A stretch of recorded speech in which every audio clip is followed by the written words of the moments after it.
السلام علیکم ورحمۃ اللہ وبرکاتہ۔ جس کے دل پر کوئی بھی غم ہے کسی بھی چیز کا، اولاد کی طرف سے، ازواج کی طرف سے، یا مال کی طرف سے، یا کسی بھی طرح کا کوئی غم، ہم، فکر، پریشانی، اس کو انہی کلمات کو لازم کر لینا چاہیے اور اسی جذبے کے ساتھ پڑھنا چاہیے جس جذبے کے ساتھ یونس علیہ السلام نے پڑھا تھا۔ وَنَجَّيْنَاهُ مِنَ الْغَمِّ، اس وقت وہ غم میں گھرے ہوئے تھے تو اللہ نے ان کو نجات دے دی۔ وَكَذَلِكَ نُنْجِي الْمُؤْمِنِينَ، یہ صرف ان کے لیے نہیں تھا، ہم اسی طرح سارے مومنوں کو نجات دیتے ہیں۔ جو بھی یہ دعا پڑھے گا اس کو غم سے نجات مل جائے گی۔ تو گویا مومنوں کو اس بات کی ترغیب دی جا رہی ہے، اس بات کا سلیقہ سکھایا جا رہا ہے کہ غم اور دکھ اور تکلیف کے موقع پر انہیں کیا پڑھنا ہے، کیا کہنا ہے۔ اور جب انسان یہ دیکھتا ہے کہ سابقہ مومنین کو اس دعا کی وجہ سے تکلیف سے نجات ہوئی تو اس کا ایک یقین بڑھ جاتا ہے کہ اللہ تعالیٰ میری تکلیف بھی دور کر دے گا۔ اگر وہ رب یونس علیہ السلام کو مچھلی کے پیٹ سے نکال سکتا ہے تو میرا رب مجھے اس مشکل سے کیوں نہیں نکالے گا، کیوں نہیں نکال سکتا، وہ ضرور نکالے گا۔ تو اس سے خاص طور پر یہ بات پتہ چلتی ہے کہ تحلیل یعنی لا الہ الا اللہ اور تسبیح سبحان اللہ یا سبحانک، یہ ہر غم کو دور کرنے کے لیے مجرب نسخے ہیں۔ یہ دو چیزیں کرب اور مصیبت سے نجات دلاتی ہیں۔ تو جو شخص بھی اللہ کی کتاب پر ایمان رکھتا ہے، قرآن مجید کو اللہ کا کلام سمجھتا ہے، اللہ کے وعدے پر بھروسہ کرتا ہے، اللہ کی اس بات کو سچا سمجھتا ہے، تو پھر وہ اسی طریقے پر اس دعا کے ساتھ اپنے رب کو پکارے تو اللہ تعالیٰ اس کی دعا قبول کرے گا اور اس کو غم سے نجات دے گا۔ اس دعا کی فضیلت کے بارے میں احادیث بھی آتی ہیں۔ نبی صلی اللہ علیہ وسلم نے فرمایا، ذُنُّون کی دعا جب وہ مچھلی کے پیٹ میں تھے، یعنی لا الہ الا انت سبحانک انی کنت من الظالمین، جب بھی کوئی مسلمان کسی معاملے میں ان الفاظ کے ساتھ اپنے رب سے دعا کرے، وہ دعا اس کے لیے ضرور قبول ہوگی۔ اللہ سبحانہ وتعالیٰ کے بعد نبی صلی اللہ علیہ وسلم نے بھی اس بات کو کنفرم کیا ہے کہ یہ دعا مسائل کا حل ہے۔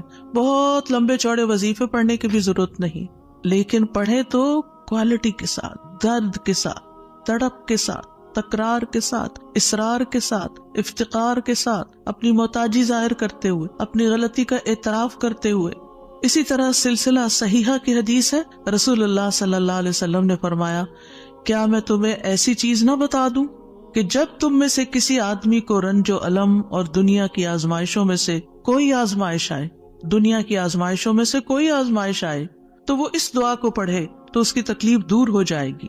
تو آپ سے کہا گیا کیوں نہیں؟ آپ نے فرمایا وہ مچھلی والے کی دعا ہے، لا الہ الا انت سبحانک انی کنت من الظالمین، کہ جس کو بھی آزمائش آئے وہ یہ دعا پڑھ لے تو اس کی دعا قبول ہو جائے گی، آزمائش ختم ہو جائے گی۔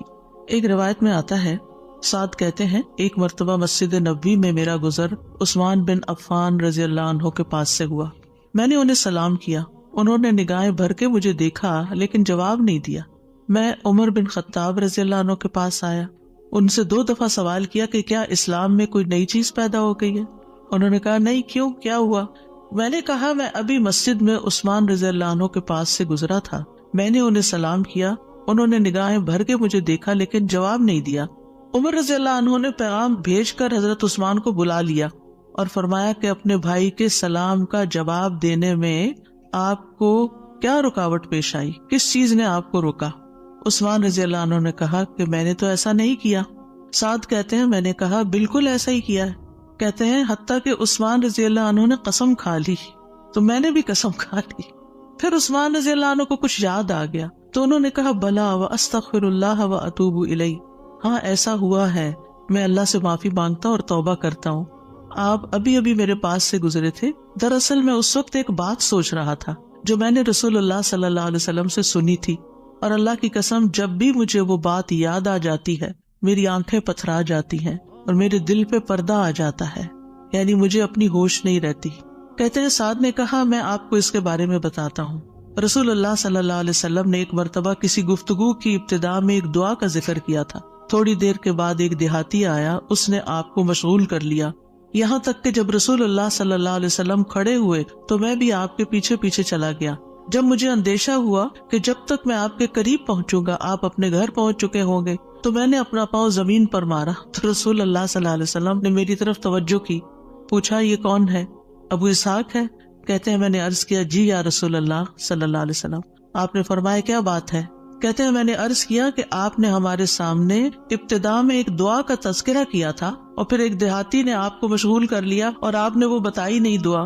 آپ نے فرمایا ہاں وہ یونس علیہ السلام کی دعا ہے جو انہوں نے مچھلی کے پیٹ میں مانگی تھی، یعنی لا الہ الا انت سبحانک انی کنت من الظالمین. کوئی بھی مسلمان جب بھی کسی معاملے میں ان الفاظ کے ساتھ دعا کرے گا تو دعا ضرور قبول ہوگی.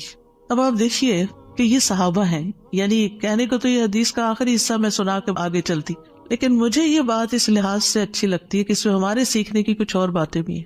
وہ یہ کہ اتنے جلیل القدر صحابی جو رسول اللہ صلی اللہ علیہ وسلم کے انتہائی قریب تھے، یعنی ان سے پائس امت میں کون ہو سکتا ہے؟ حضرت عمر ہو، حضرت عثمان ہو، حضرت علی ہو، حضرت ابوبکر رضی اللہ عنہ ہو، لیکن انسان تھے اور ان پر بھی ایسی غیر معمولی کیفیات آتی تھی کہ وہ اپنی سوچوں میں یا اپنے حالت میں ایسے مشغول ہوتے تھے کہ ان کو سامنے کی چیز نظر نہیں آتی تھی. بعض اوقات ایسا کوئی غم ہوتا ہے، کوئی بات ہوتی ہے، ہو سکتا ہے نبی صلی اللہ علیہ وسلم نے آپ کی آخری وقت کے بارے میں فتنوں کی کوئی پیشن گوئی کی ہو، کیونکہ یہاں بات کا نہیں پتہ چلتا کہ کون سی بات ان کو ہر چیز بلا دیتی تھی. دوسری بات یہ کہ بعض اوقات انسان کا حافظہ ایسے ساتھ چھوڑ جاتا ہے کہ وہ کہتا ہے کہ یہ کام ہوا ہی نہیں. نہ صرف یہ کہ وہ کہتا ہے نہیں، بلکہ اس کے بعد قسم بھی کھا لیتا ہے. اور دونوں صحابہ نے قسم کھا لی. بعد میں احساس ہوتا ہے اوہ ہاں اب یاد آیا. ہو سکتا ہے آپ کے ساتھ کبھی ایسا کوئی مرحلہ ہوا اور اس کے بعد کس قدر شرمندگی ہوئی. پچھلے دنوں میرے ساتھ یہی ایک معاملہ ہوا. کسی نے مجھے کچھ امانت دی کسی کو دینے کے لیے اور میں جلدی میں تھی، وہ جلدی سے رکھ کے ڈرار میں بھول گئی. اس کے بعد جس کی امانت تھی اس نے مجھ سے پوچھا تو میں نے کہا کہ بالکل نہیں، مجھے تو کچھ پتا نہیں، کچھ پتا نہیں. 2-3 دفعہ انہوں نے پوچھا، انہوں نے ہر دفعہ کہا مجھے کچھ پتا نہیں، ایسا کچھ بھی نہیں. لا حول ولا قوت الا باللہ. پھر جب اس شخص سے پوچھا گیا تو پھر دور جا کے مجھے یاد ہے ہاں وہ میں نکل رہی تھی اور جلدی میں ایسے ہوا تھا. اور میں سوچوں کہ یا اللہ ایسی پھر تکلیف ہوتی ہے نا اندر، اتنی دفعہ میں نے غلط بیانی کی. حافظے کی کمزوری اب اس انسیڈنٹ کو بالکل بھول جانے کی وجہ سے. خاص طور پر اگر میں کلاس کے لیے نکل رہی ہوں اور مجھے کوئی کچھ بات کہے تو مجھے سمجھ نہیں آتی یہ کیا کہہ رہا ہے. یعنی آپ کی زندگی میں بھی کوئی ایسے اوقات ہوتے ہیں نا جب آپ کسی ضروری کام یا ضروری سوچ میں تو بچے آگے کچھ کہتے ہیں وہ فلاں آیا ہے، فلاں کا فون ہے، اور آپ ایسے سنی انسنی کر دیتے ہیں جیسے آپ کو علم ہی نہ ہو.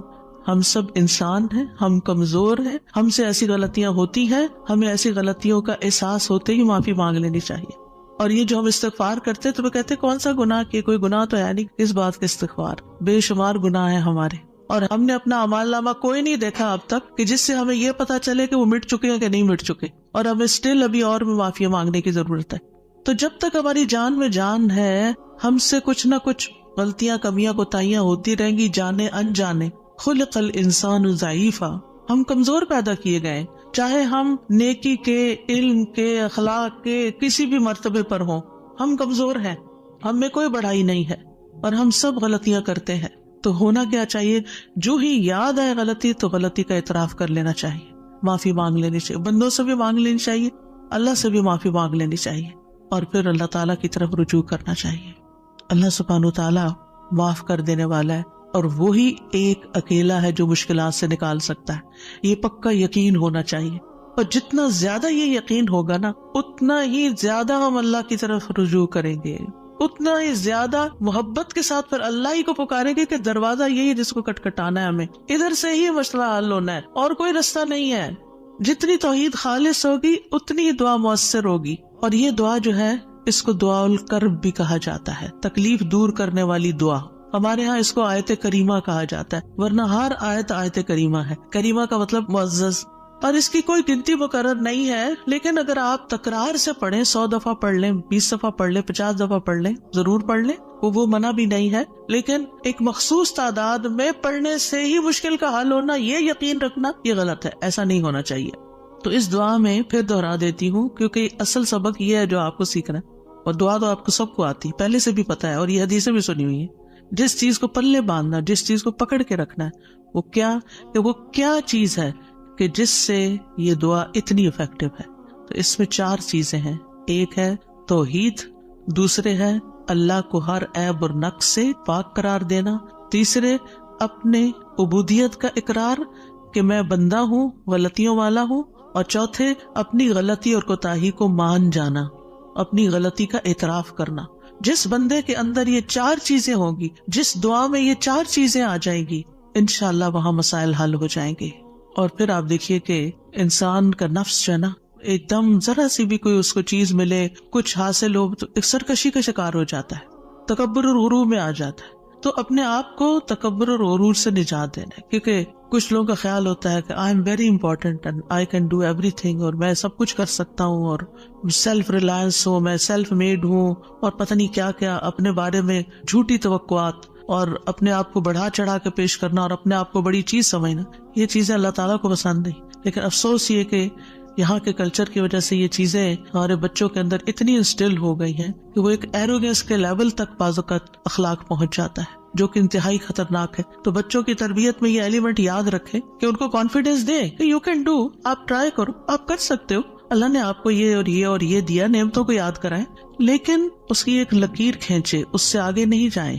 You are not everything, کرنے والا اللہ ہے. انسان صرف اسباب اختیار کرتا ہے، لیکن ساری طاقت لا حول ولا قوت الا باللہ. اور پھر یہ کہ اللہ تعالیٰ کی جو خالق کی عظمت ہے اور اس کی جو اہمیت ہے ہماری زندگی میں، اس کا اظہار اور اقرار کرنا اور اس کو پاک قرار دینا اور اس سے ظلم کی نفی کرنا کہ آپ ظالم نہیں، میں ظالم ہوں، انی کنت من الظالمین، اور غلطیاں میری ہیں، یہ بہت ضروری ہے. جہاں تک غم اور پریشانی کا تعلق ہے زندگی میں، تو یاد رکھیے کہ غمگین رہنا ایمان کی علامت نہیں. ٹھیک ہے، یعنی ہر وقت غمگین نہیں رہنا چاہیے. غم ایمان کے مراتب میں سے نہیں.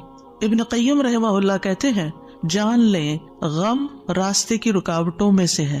یعنی اللہ کی طرف جانے والا جو راستہ ہے، سالک کہتے ہیں نا جانے والے کو، آپ نے سنا ہوگا لفظ سالک. تو اللہ کی طرف جانے والا جو راستہ ہے، غم اس راستے کی رکاوٹ ہے. غم آپ کی ہمت، طاقت، صلاحیت کو کم کرتا ہے، آپ کی عبادت میں رکاوٹ ڈالتا ہے. آپ نماز شروع کر لیتے ہیں، آپ کو پتہ ہی نہیں ہوتا کہ کیا پڑھ رہے ہیں. آپ دعا مانگنے لگتے ہیں، آپ کا دل اڑا ہوا ہوتا ہے، آپ کو سمجھ نہیں آتی آپ کیا بول رہے ہیں. تو غم سے ہمیشہ پناہ مانگے کہ ہم پر غم نہ آئے. وہ کہتے ہیں یہ ایمان کے مراتب اور مقامات میں سے نہیں، اور نہ ہی اللہ کے راستے پر چلنے والوں کی منازل میں سے ہے. یہی وجہ ہے کہ اللہ نے کسی ایک جگہ پر بھی غم کرنے کا حکم نہیں دیا. صبر کا حکم دیا، شکر کا حکم دیا، توکل کا دیا، لیکن غم کرنے کا حکم نہیں دیا کہ غم کرو، غمگین رہو. اور نہ ہی غم کی کہیں تعریف فرمائی ہے، بلکہ غم سے منع کیا ہے. غم مصیبتوں میں سے ایک مصیبت ہے، اور ہمیں دعا کرتے رہنا چاہیے کہ اللہ تعالیٰ اس مصیبت کو ہم سے دور ہی رکھے. یہی وجہ ہے کہ جنتی لوگ جنت میں پہنچ کر کیا کہیں گے؟ الحمدللہ الذی اذہب عنا الحزن. سب تعریفیں اللہ کے لیے ہیں جس نے ہم سے غم دور کر دیا. یعنی جنتی جنت میں جا کر جس چیز سے خوش ہوں گے وہ کیا کہ جنت میں غم نہیں ہے، کوئی پریشانی نہیں ہے. اللہ سبحانہ و تعالیٰ بندے کو غمگین ہونے سے منع فرماتا ہے.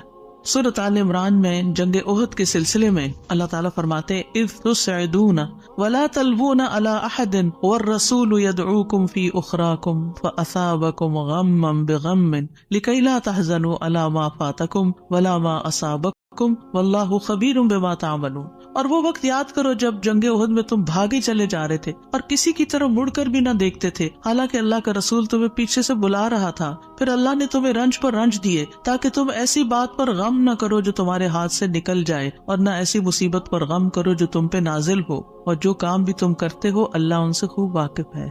یعنی یہ ٹریننگ ہو رہی تھی. یعنی ایک کے بعد ایک صدمہ کیوں آیا؟ تاکہ غم زندگی سے نکل لی جائے. پھر فرمایا وَلَا تَهِنُوا وَلَا تَحْزَنُوا وَأَنْتُمُ الْأَعْلَوْنَ إِن كُنتُم مُؤْمِنِينَ. اتنی تکلیف اٹھا کے سب سے بڑی تکلیف مسلمانوں کے لیے کیا تھی کہ نبی صلی اللہ علیہ وسلم کا دانت مبارک شہید ہو گیا تھا اور آپ کو چوٹ لگی تھی اور آپ گر پڑے تھے. تو یہ بہت بڑا صدمہ تھا. 70 لوگ شہید ہو چکے تھے، گھر گھر میں آفت آ گئی تھی. لیکن اتنے بڑے صدمے کے بعد بھی اللہ تعالیٰ کا حکم کیا ہے؟ وَلَا تَهِنُوا وَلَا تَحْزَنُوا. غمگین مت رہو، غم نہیں کرو. غم کا موقع ہے، غم کی بات ہے، لیکن فوراً نہیں، غم نہیں کرنا، کیونکہ غم انسان کو کھوکھلا کر جاتا ہے، غم انسان کو کمزور کر جاتا ہے. تمہیں تو آئندہ ابھی اور مقابلے کرنے ہیں، اور اگر تم غم منانے بیٹھ گئے تو ہمت، جرت سب کچھ چلا جائے گا. بزدل ہو جاؤ گے. غم ایک مصیبت نہیں، غم مصیبتوں کی لائن لے کے آتا ہے، ایک کے بعد ایک مصیبت اس کے ساتھ چلی آتی ہے، اس لیے غمگین نہیں ہونا. موسیٰ علیہ السلام کی والدہ نے جب موسیٰ علیہ السلام کو چھوڑنا تھا دریا میں تو اللہ تعالیٰ نے ان کی طرف الہام کیا کہ بچے کو دودھ پلاتی رہو ابھی، پھر جب تجھے اس کے قتل کا خوف ہو تو اسے دریا میں ڈال دینا. اور کیا کرنا؟ وَلَا تَخَافِي وَلَا تَحْزَنِي، نہ خوف کرنا نہ غم کرنا.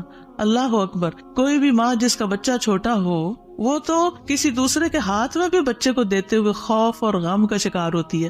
خوف کیا ہوتا ہے؟ پتہ نہیں گرا ہی نہ دے بچے کو، اور غم کیا ہوتا ہے کہ جدائی ہو گئی ہے بچے سے، پتہ نہیں یہ کیا سکھا دیں اس کو، پتہ نہیں یہ کیسے پیش آئے اس سے. تو ماں اگر اپنا بچہ کسی اور کو دیتی ہے تو غمگین ہوتی. کہاں یہ ہے کہ باسکٹ میں ڈال کے دریا میں ڈال دو، اور ساتھ اللہ کا حکم خوف اور غم کرنا ہی نہیں. اب بتائیں کیا کرے، کیسے دل کو تھامے. یہی اصول سیکھ لیں زندگی کے لیے. جہاں کہیں غم پاس آئے، کہیں رونا آئے، کہیں دکھی ہو، اللہ تعالیٰ کا یہ فرمان یاد کر لیں. اور ہے بھی عورت کے لیے، وَلَا تَخَافِي وَلَا تَحْزَنِي، اپنے آپ کو خود یاد کرائیں. وَلَا تَخَافِي وَلَا تَحْزَنِي کہتی رہیں، وَلَا تَخَافِي وَلَا تَحْزَنِي، نہ خوف کرو نہ غم کرو، اللہ ہے نا، اللہ مشکل آسان کر دے گا. جس چیز پر بھی تکلیف غم ہوتا ہے اللہ تعالیٰ دن بدلیں گے، یہ سارے حالات بدل جائیں گے. آپ اگر اپنے ماضی کو دیکھیں، کتنے ہی واقعات ایسے ہوئے جن پہ آپ بے حد غمگین ہوئے، پھر ابھی کیوں نہیں ہو رہے؟ تو گزر گیا نا. تو اگر اس وقت بھی تھوڑا کنٹرول کر لیتے تو اچھا ہی تھا. کیونکہ یہ جو سٹریس ہوتا ہے نا، اور یہ غم اور خوف کا مجموعہ سٹریس پھر بن جاتا ہے. اور یہ جو سٹریس ہوتا ہے نا، یہ انسان کو بیمار کر دیتا ہے، فزیکلی بھی کمزور کرتا ہے، اور ایمانی اعتبار سے بھی کمزور کرتا ہے، روحانی اعتبار سے کمزور کرتا ہے. انسان کا دل کمزور ہو جاتا ہے، چھوٹی سی بات سنتا ہے تو اس کے حواس باختہ ہو جاتے ہیں، کسی بھی چیز کا مقابلہ نہیں کر پاتا. تو اللہ سبحانہ و تعالیٰ نے ان کو کہا غم نہ کرو، بے شک ہم اسے تیرے پاس واپس لانے والے ہیں، واپس تمہارے ہی پاس آئے گا. اور آپ اپنا بچہ کسی کو بھی دیتے ہیں تو واپس آپ ہی کے پاس آتا ہے، اور اسے رسولوں میں سے بنانے والے، اللہ یہ کہ اللہ اپنے پاس بلا لے، پھر تو ہم سے زیادہ اللہ کا ہے نا. انا للہ و انا الیہ راجعون.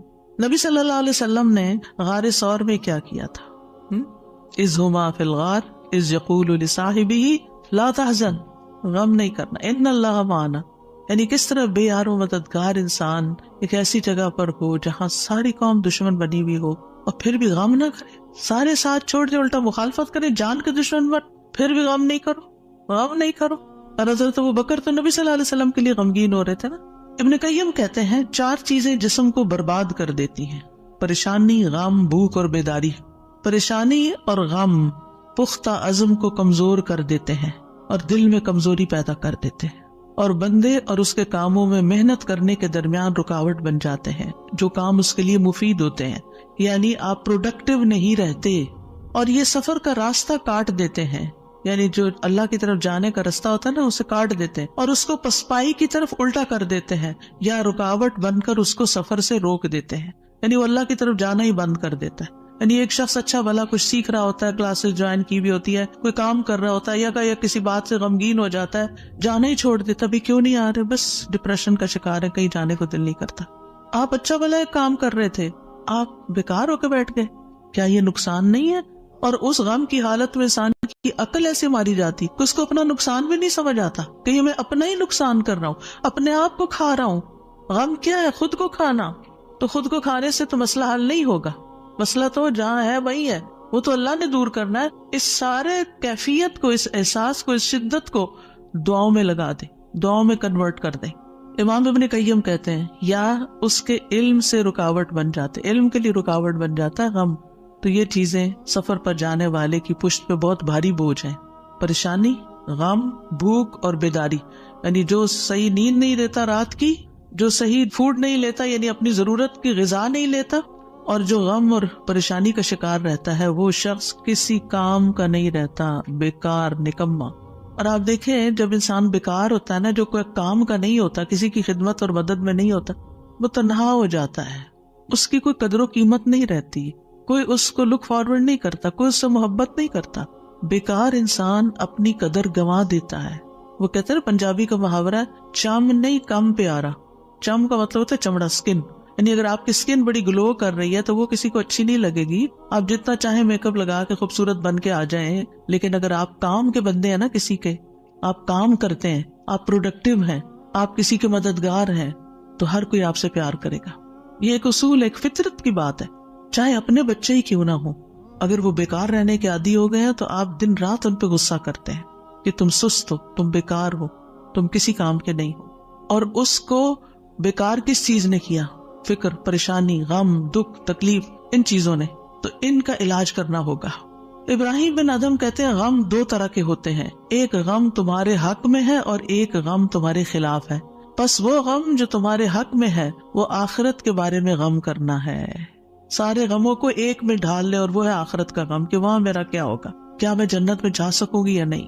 وہ کہتے ہیں کہ ایک غم تمہارے حق میں ہے، وہ آخرت کے بارے میں غم کرنا اور اس کی خیر و برکات کے بارے میں غم کرنا ہے. اور وہ غم جو تمہارے خلاف ہے وہ دنیا اور اس کی زینت کے بارے میں غم کرنا ہے، دنیا کے فائدوں کے بارے میں غم کرنا کہ کوئی چیز چلی گئی. اور دنیا کی زینت کیا ہے؟ مثلاً اپنی جوانی، اپنا حسن، یہ ساری چیزیں کیا ہے وقت کے ساتھ ساتھ ڈھل جاتی ہیں. پھر کچھ لوگ اس پر غم لگا بیٹھتے ہیں کہ ہم پہلے سے خوبصورت نہیں رہے، پہلے سے اسمارٹ نہیں رہے، پہلے سے ایکٹیو نہیں رہے. اور کچھ لوگ تو ہر وقت رونا ہی روتے رہتے ہیں، اب میرا حافظہ کمزور ہو گیا ہے، اب میں سوچ نہیں سکتی.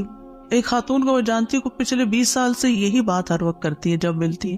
اتنی بیزاری ہوتی ہے ایسی باتیں سن کے، کیونکہ جب آپ ایسی باتیں کرتے رہتے ہیں نا تو اس سے آپ دوسروں کو بیزار کرتے ہیں اور اپنی قدر کھوتے ہیں کہ اچھا اب یہ بندہ بیکار ہو گیا ہے، اب یہ کام کا نہیں رہا، چھوڑو اس کو. ہم کیا چاہتے ہیں؟ ہمدردی لینا دوسرے سے، یہ کہہ کے کہ میں کمزور ہوں، بیمار ہوں. ہم سمجھتے ہیں دوسرے ہمدردی کریں، ایک دن کریں گے، 2 دن کریں گے، پھر کیا ہوگا؟ ہر وقت تھوڑی کریں گے.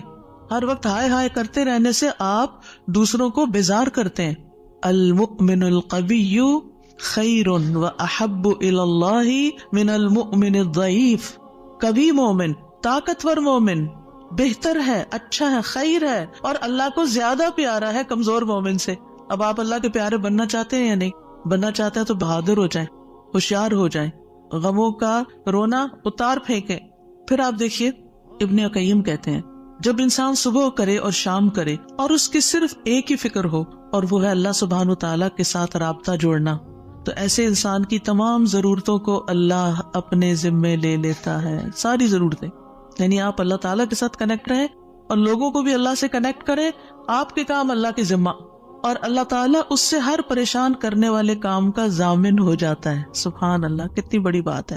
اور اس کے دل کو اپنی محبت کے لیے، اس کے زبان کو اپنے ذکر کے لیے اور اس کے اعضاء کو اپنی اطاعت کے لیے فارغ کر دیتا ہے. لیکن اگر وہ صبح شام اس حال میں کرے کہ دنیا ہی اس کی پریشانی ہو، کہ دنیا ہی اس کی پریشانی، دنیا کی کوئی چیز اس کی پریشانی بنی ہوئی ہے، کوئی انسان ہے، کوئی کام ہے، کوئی چیز ہے، تو اللہ اس پر دنیا کے غم، پریشانیاں اور تکلیفیں لاد دیتا ہے. ایک پریشانی ہے نا، ایک اور آ جائے گی، ایک اور آ جائے گی، اور آ جائے گی، کٹھی ہو جائے گی. اس کو اس کے نفس کے حوالے کر دیتا ہے. تو اللہ اس کے دل کو اپنی محبت سے ہٹا کر مخلوق کی محبت میں مشغول کر دیتا ہے. یہ بھی ایک سزا ہوتی ہے کہ انسان انسانوں کی محبت کا قیدی ہو جاتا ہے. ان کی خوشی سے انسان خوش، ان کے غم سے انسان غمگین. اس کی اپنی کوئی زندگی نہیں، اس کے اپنے پاس خوش ہونے کے لیے کوئی چیز ہی نہیں، اور اس کی زبان کو اپنے ذکر سے ہٹا کر لوگوں کے ذکر کے ساتھ مشغول کر دیتا ہے. پھر وہ لوگوں کی باتیں کرتا رہتا ہے. وہی کتنی بیزاری ہوتی ہے نا جب لوگوں کی کوئی خراب باتیں آپ سے کریں، کسی کے عیب کھولیں آپ کے سامنے، کسی کی غیبت کریں، کسی کے الزام تراشی کریں، یا اپنی لڑائی جھگڑوں کو اس طرح ذکر کریں. یہ کوئی خوشگوار گفتگو تو نہیں ہوتی. تو یہ بھی سزا کی ایک قسم ہوتی کہ ہر وقت انسان اس قسم کی باتیں کرتا رہے اور اس کے اعضاء کو اپنی اطاعت سے ہٹا کر لوگوں کے کاموں میں مشغول کر دیتا ہے. انبیاء کا خاص وصف یہ تھا کہ وہ آخرت کو ہر وقت یاد رکھتے تھے اور ہر معاملے کو اسی کو پیش نظر رکھ کے نبھاتے تھے. ان کے بارے میں آتا ہے انا اخلصناہم بخالصۃ ذکر الدار، بے شک ہم نے انہیں ایک خاص صفت کے ساتھ چن لیا جو اصل گھر کی یاد ہے. یعنی وہ آخرت کو یاد کرتے رہتے ہیں، ان کا غم آخرت کے بارے میں ہے. سورۃ الانبیاء میں ہی آتا ہے انہم کانوا یسارعون فی الخیرات ویدعوننا رغبا ورہبا وکانوا لنا خاشعین.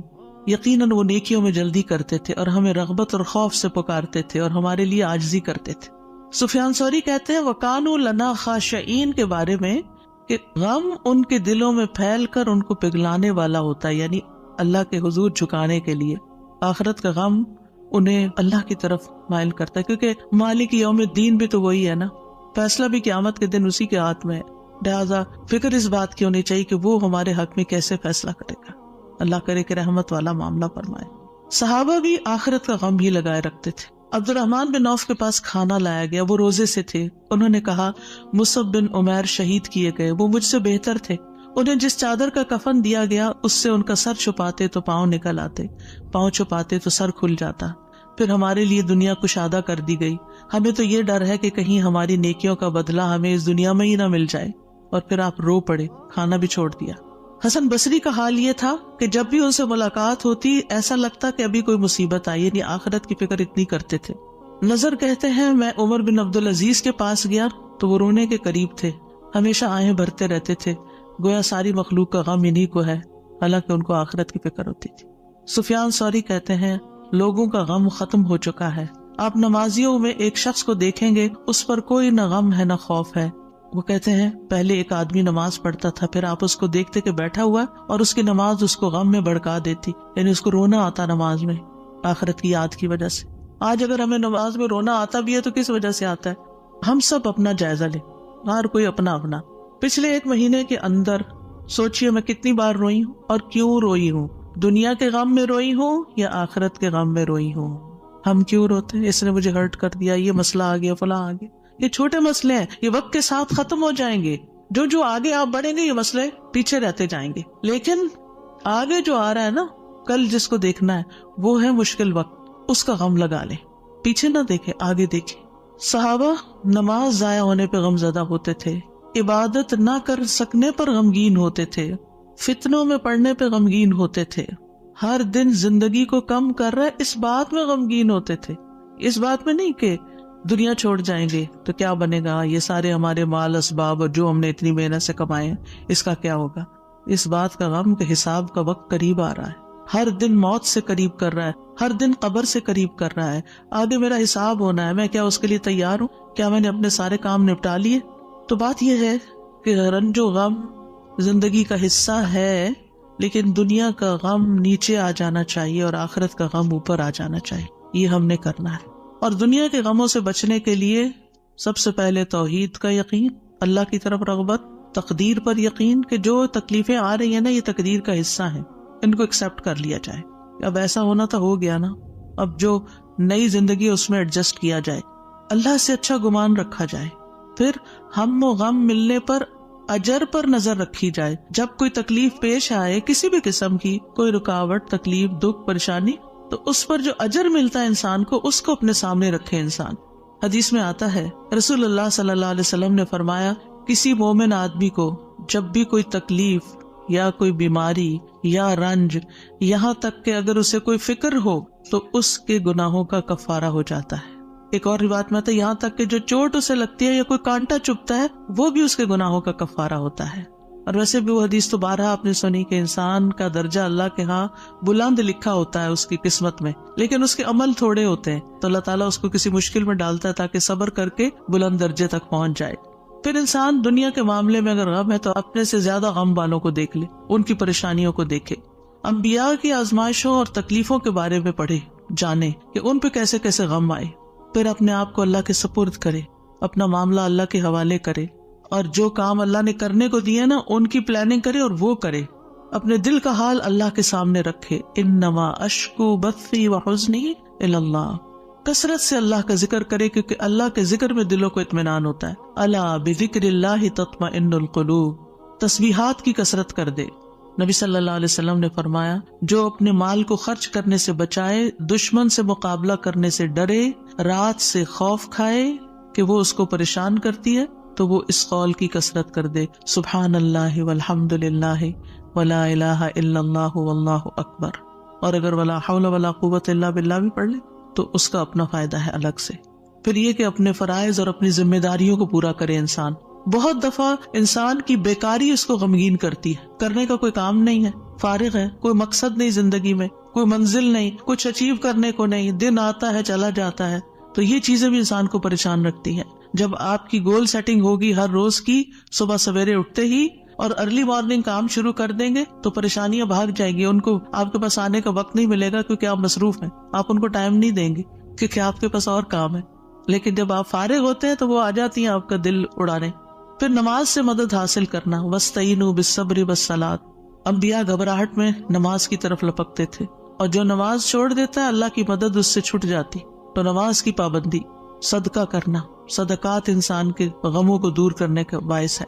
اللہ تعالیٰ فرماتے ہیں الذین ينفقون اموالهم باللیل والنہار سرا وعلانیہ فلہم اجرہم عند ربہم ولا خوف علیہم ولا ہم یحزنون.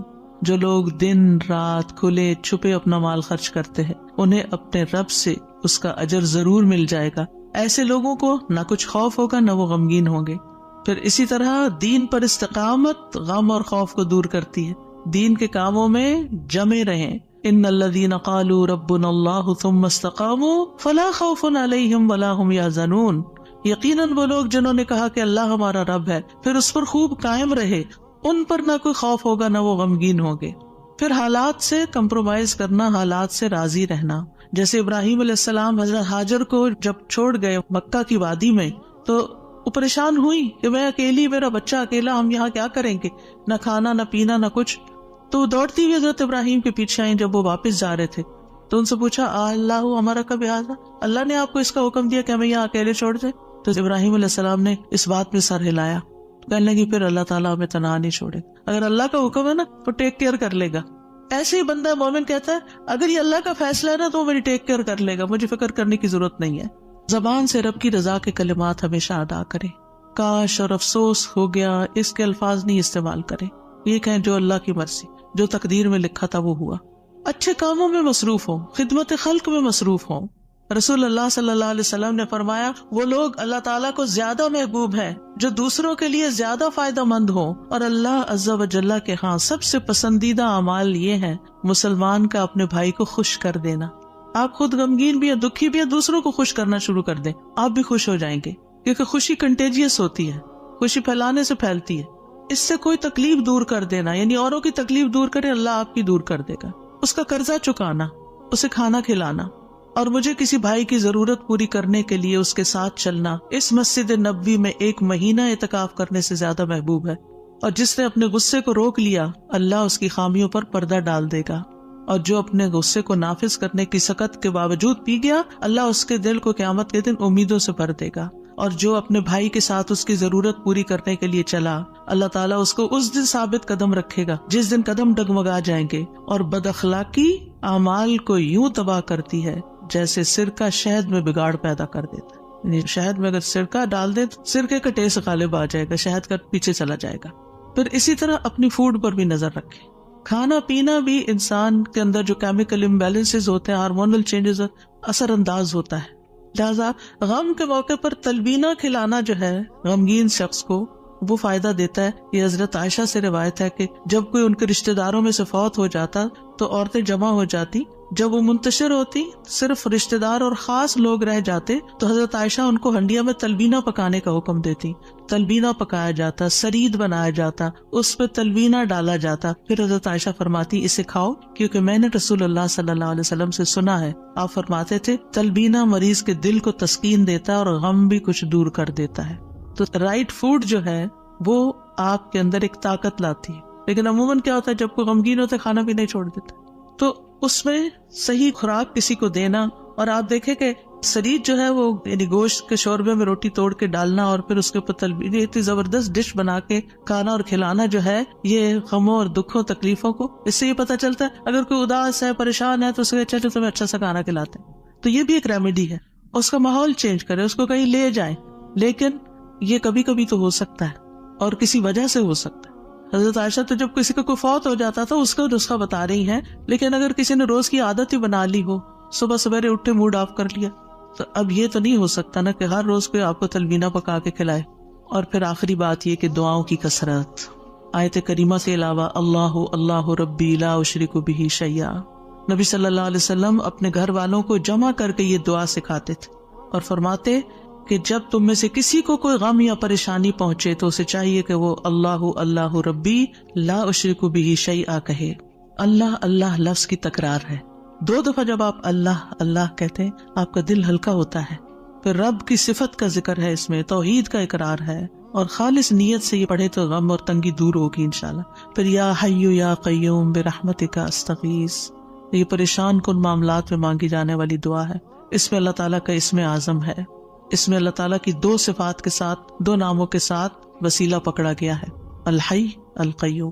اور بہترین وسیلہ جس کے ساتھ دعا کی جائے وہ اللہ کے نام ہے، اللہ تعالیٰ کی صفات ہے.